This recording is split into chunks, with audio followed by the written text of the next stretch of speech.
Yooyyaa malee yooyyaa dhaggeeffattoota raadiyoo BBC Afaan Oromoo nuu dhiyaadha bakka nu dhaggeeffachuu jirtan cufaatti sagantaan keen am jalqaba. Komishinariin Gamtaa Awurooppaa Itoophiyaa turee fi maaltu ibsame? Warra buqqa'ee deebisanii dhaabu irratti, warra rakkate gargaaru irratti, warra mooyyuu mirga namaa sarbe isaan immoo gara seeraa galeessuu irratti waan hojjetamaa jiru adda addaan. Lammiileen Itoophiyaa Suudaan jiran maal keessa jiru?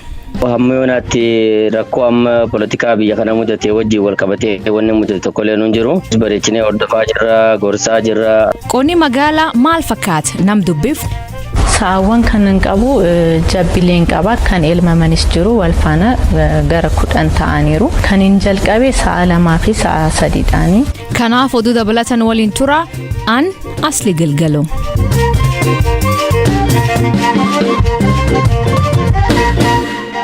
Dhaggeeffattootni oduutti jalqabaanii humnoonni TPLF meeshaa waraanaa jabaa Madfi jedhamu naannoo Magaaldasee iddoo shan buusuun lubbuun nama darbu kantiiba Magaaldasee obbo Abeebe Garba Masqal BBC'tti hima. Namoonni miidhaman namoota nagaa ta'uu hima. በዛሬው ዕለት 5 አካባቢዎች ላይ መድፍ የጣለበት ሁኔታ አለ። humni shororkeessaa kun bakkeewwan 5 irratti madfii darbateera. Keessumaa namoota kaaba walloorraa buqqaanii dhufanii deeggarsa fudhatan irrattidha. Namoota nagaa 3 irra miidhaan ga'eera. Tokko du'ee 2 madaa'aniiru. Bakka biraa akkasuma darbatee nama tokko irra miidhaan ga'ee jira. Humni kun lubbuurra miidhaa guddaa geessaa ture. Amma immoo magaala keenya jeeqaa jira. Har'a immoo faannoon Gondar, Dasee fi Goojjamirraa magaala keenyatti argamanii simatamaniiru. Gara adda waraanaas deemuun itti makamuuf jedhu. Uummanni ololaan osoo hin nahiin tasgabbaa'anii akka turan dubbataa turan. Uummanni magaalichaa irra caalaan sodaa malee socho'aa jiru. Manneen daldalaa baankotni banaadha. Kanaan namni nahu hin jiru. Uummanni keenyaa fi humni ittisaa qophiidha. Har'as haleelaa turani.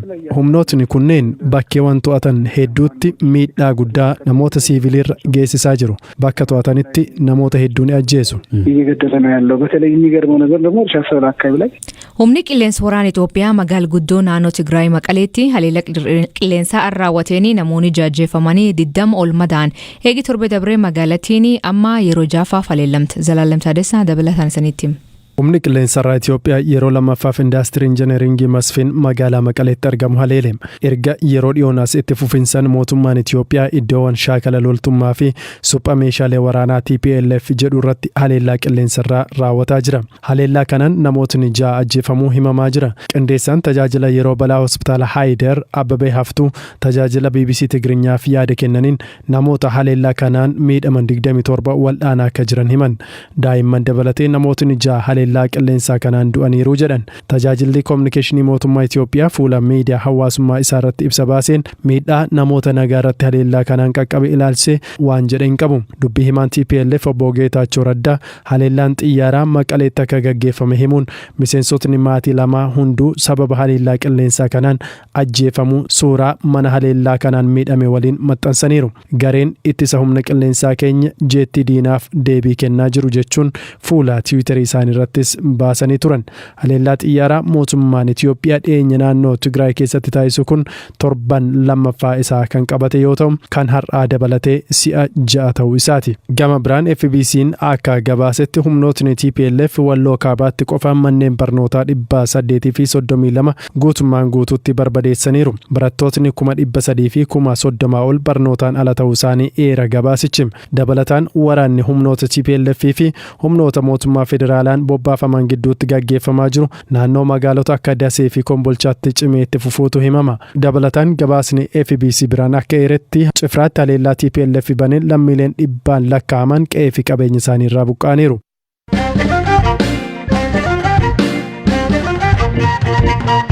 Guyyoota muraasan dura Komishinarrii Walta'iinsa Idil Addunyaa Gamtaa Awurooppaa Yuuta Yuupiriilaneen Ministeera Muummee Taanaa fi Ministeera Dhimma Alaa Damaqa Makoonneen waliin kan mari'atan yoo ta'u marichirratti dhimmoota garaagaraa ka'uun himama. Komishinarriin tuniin haal biyyattiin keessa jirtu hubachuuf barbaaduuf garas imalu dubbii himaa Ministeera Dhimma Alaa Itoophiyaa Ambaasaadar Diinaa Muuftiin ibsa miidiyaaleef laateen hima. Ittaanaan Ministeera Muummee maali ibsa? Obbo Diinaan akkanaan hima. Yeroo ammaa kana Itoophiyaan wanti hojjetaa jirtu warra buqqa'ee deebisanii dhaabu irratti, warra rakkate gargaaru irratti, warra mooyyuu mirga namaa sarbe isaan immoo gara seeraa galeessuu irratti waan hojjetamaa jiru adda addaan ibsaniifii jiru. Achi biras darbanii wanta balaa warri TPLF uumaa jiran keessattuu kutaa Amaaraatiif kutaa Affaar keessatti wanta isaan hojjetaa jiran tokko tokkoon ibsanii fi jiru jechuudha. So kana waan ta'eef dhaabni Awurooppaa kun TPLF maqaa isii waamee balleessaa isiin hojjetaa jirtuun abaaruu qaba. Kana balleessitanii kana balleessuun qabdanii kana dhaabaa jechuu ni qaba. Uummata mooyyuu Amaaraa fi uummata Affaar buqqa'ee gargaaruu qaba.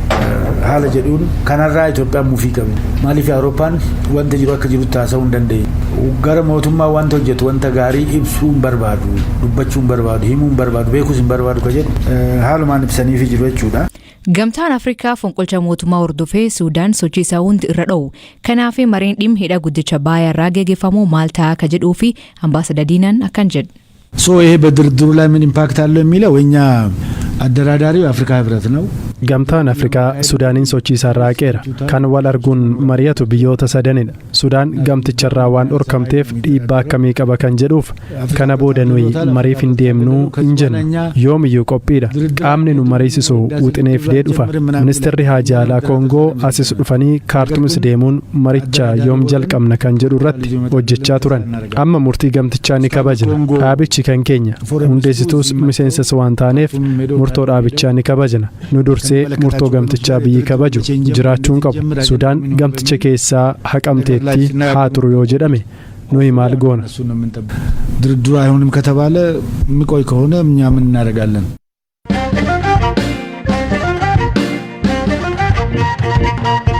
Ambaasaadaroonni UK gamtaa Awurooppaa Jarmanii Firansii fi UN ministeerri muummee Suudaan kan gorra kaafame Abdalla Hamdok mana isaatti ilaalan. Ambaasaadaroonni kunneen Hamdok haal gaarii jiraachuu karaa Tiwiitarii erga mootummoota gamtoomanii Suudaanitti dabarsan. Haal lammiileen Itoophiyaa Suudaan magaalaa Kartuum jiraatan irratti imbaasii Itoophiyaa Suudaan jiru keessatti dhimma daayaspooraa irra hojjetan Naajib Abdallaa Umar gaafan. Zalaalam Taadessaatti dubbis. Amma yoonatti waa tokko rakkoon tokko illee nuun qaqqabne uummanni lammiin Itoophiyaa biyya kana keessa jiran baay'inaan baay'ee jiru. Namoota tokkorraa hamma yoonatti rakkoo amma poolitikaa biyya kana mudate wajjin wal qabatee wanni mudate tokko illee nuun jiru. Bareechinee hordofaa jirra, gorsaa jirra, akka manaa gadi hin baane naannoo hiriirri bahutti akka hin argamne akka irraa fagaatan akka gorsaa jirra. Tarii kanaan dura waldhabdee daangaa walii wal qabatee naannoowwan hiriirri jiru keessumaa waan akka nyaataa boba'aa bitachuuf rakkoon isaan mudata akka ture yeroo tokko nutti manii ture jiraattonni lammiilee Itoophiyaa achi jiraatan Kaartuum keessa waan akkasii tarii amma waan mudatu ni jira. Kaartuum keessatti hin argine. Uumama takka kuni warra Gadaariif jiran fa'i yeroo tokko tokko akkas jechuu dhaga'e malee anis warra Kaartuum jiru tokkollee irraa hin dhageenye. Gadaariif jechuun kutaa gara daangaatti achi dhiyaatu suni malee warri Kaartuum keessa jiraatanii bikka biraa jiraatan uumama sanuu irraa quban qabanii isaa wajjin wal qabatee lammii keenya rakkoo tokkollee akka qabe amma yoonatti argine. Hayyee tolee imbaasiin keessan uummataaf erga akkamiin dabarsa yeroo hamtuu akkasii kana keessa? Bilbilaan dabarsina. Koree ijaaramtee jira silumaayyuu duraan caasaa qabna ganda hunda keessa dura bu'aa koree sanitti bilbilee koreen lammiilee naannoo sun jiratti bilbilanii akka manaa gadi hin baane naannoo hiriirri itti bahamaa jirutti kan mul'anne waan akkasii gorsaatuma jirra. Isumatu karuma kana malee karaan biraa intarneetii wanta cufamee fi guruuppii intarneetii garaagaraa illee qabna. Isa amma intarneetii waan cufamee jiruuf gara siin ergaa dabarsuun hin danda'amu.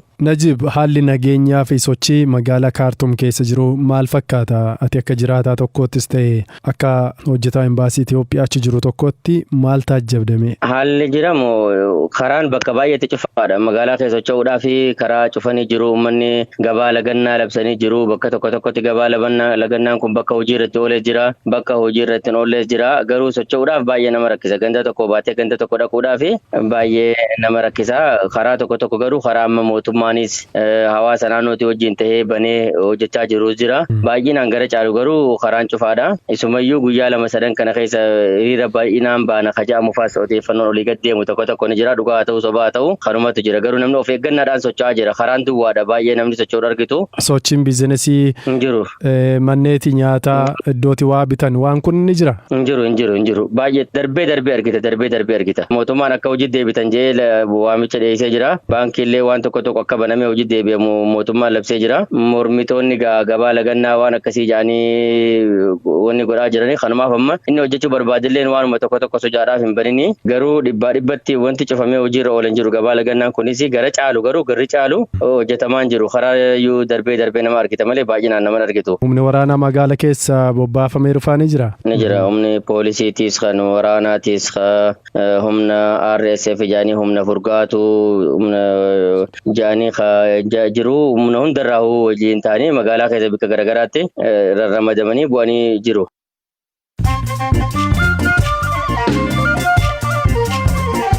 Dhaggeeffattoonni oduutiin gaggabaaboo jalqabaanii misaayiliin chaayinaan hawwaatti ergitee ka Sooviyeet bara 1957 yeroo jalqabaaf orbitiitti qubachiifteen walitti dhiyaate jechuun Ameerikaan yaaddofte. Jeneraalii waraana olaanaa Ameerikaa Makmaayiliin waraanni chaayinaa saffisaan babal'achaa jira jechuun ibse.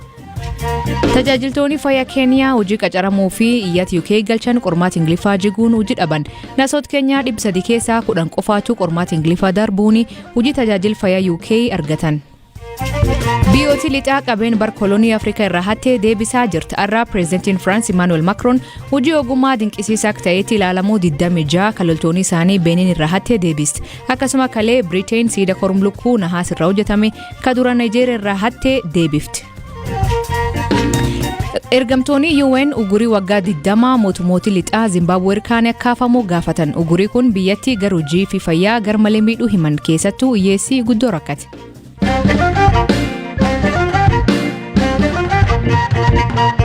Qonnaan magaal keessaa maal fakkaatti? Waayilii keenya Bitaamuu Xibaabuu magaal Finfinnee keessatti horsiisa loon aananii fi hojii harkaa jiruu ka godhate aadde Qidist Abarraa Karrayyuu dubbis.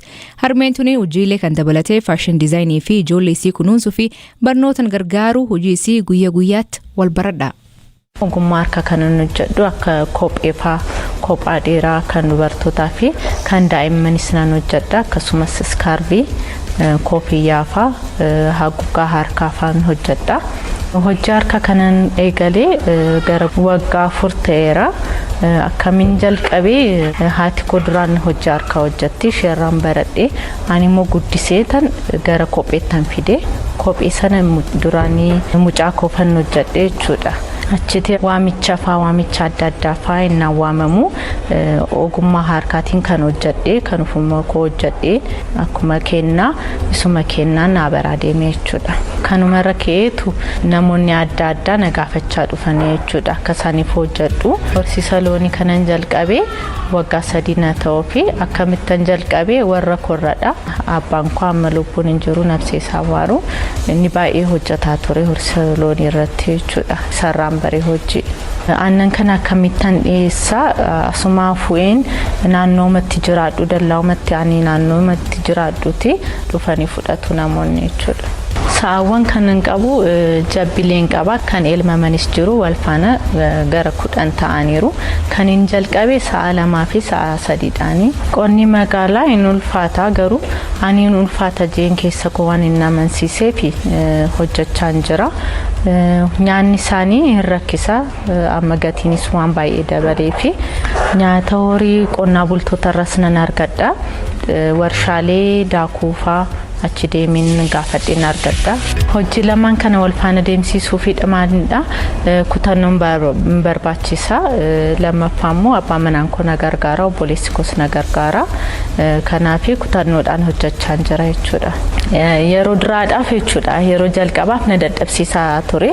Garuu ittuma biraan guyyaa guyyaatti ennaatti hojjettu baraawuma deemtaa masittiin fakkaatu. Karoorri koo gara fuulduraa maayinni sa'aawwan aannanii kana babal'isuun barbaada.